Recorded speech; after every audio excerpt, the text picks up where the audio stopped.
presidential election of 1960, from the standpoint of economic policy making, was probably the most important of all of them since the end of World War II. And what was unique about this election is that both of the major party candidates advocated greater government involvement in the business cycle. The only dispute between the Republican and Democratic nominees was the degree of the additional involvement. Both of them criticized the Eisenhower administration for its hands-off, laissez-faire policy. The theory was that by the government taking a more active role, the social outcome could be made better. One of the most prominent advocates of this view was Professor James Tobin of Yale University, who believed that the economics profession had such precise capabilities with the macroeconomic tools that the social outcome could be improved. Very appealing proposition, at least outwardly.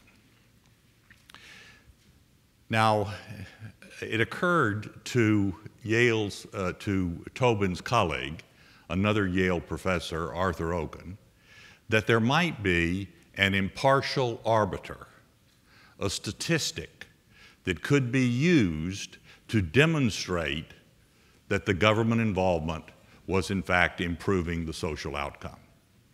Now, Arthur Okun, in fact, as later chairman of the Council of Economic Advisors under President Johnson, developed what is known as the Misery Index, which is our first chart.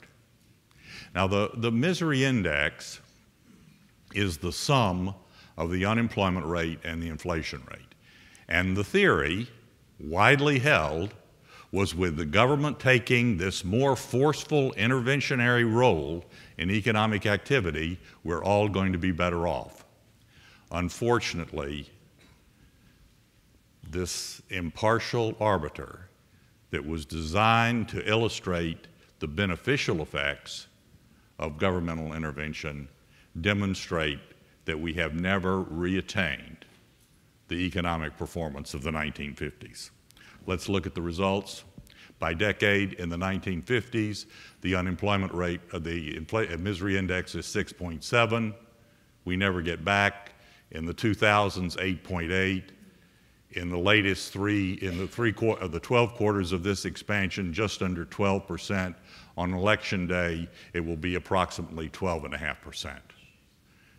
In other words, the premise, the notion that the government could in fact come to the aid and make things better has failed very miserably. Now, one of the consequences of this greater involvement is that those advocates of increased governmental interdiction is that we have had an unprecedented buildup of debt whose consequences were never anticipated.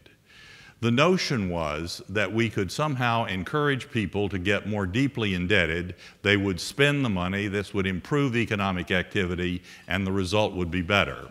Now, as the Misery Index shows, those improvements were very fleeting, but those transitory gains have been reversed now by a massive buildup of debt, which is nothing but debilitating. Let's look at the second chart.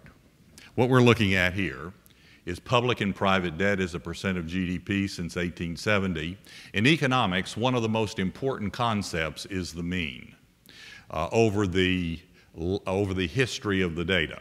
Mean is a measure of equilibrium or normalcy. Now, it's a little bit tricky sometimes in economics to know the appropriate time period for capturing the mean. But let's do it in two ways. From 1870 through the end of last year, public and private debt was about 183% of GDP. But from a slightly shorter interval, from 1870 to 1997, the debt to GDP ratio was only 167%. I actually think that this cutoff date is more reasonable from the standpoint of determining the mean or the range of normalcy, because even though debt increased by more than 100 percentage points after 1997, there was no increase in the standard of living. In other words, we took on 100 percentage points of debt, and our households are no better off, which means that the debt that was accumulated in the last 15 years was not only excessive relative to GDP, but that it reflected a significant deterioration in debt.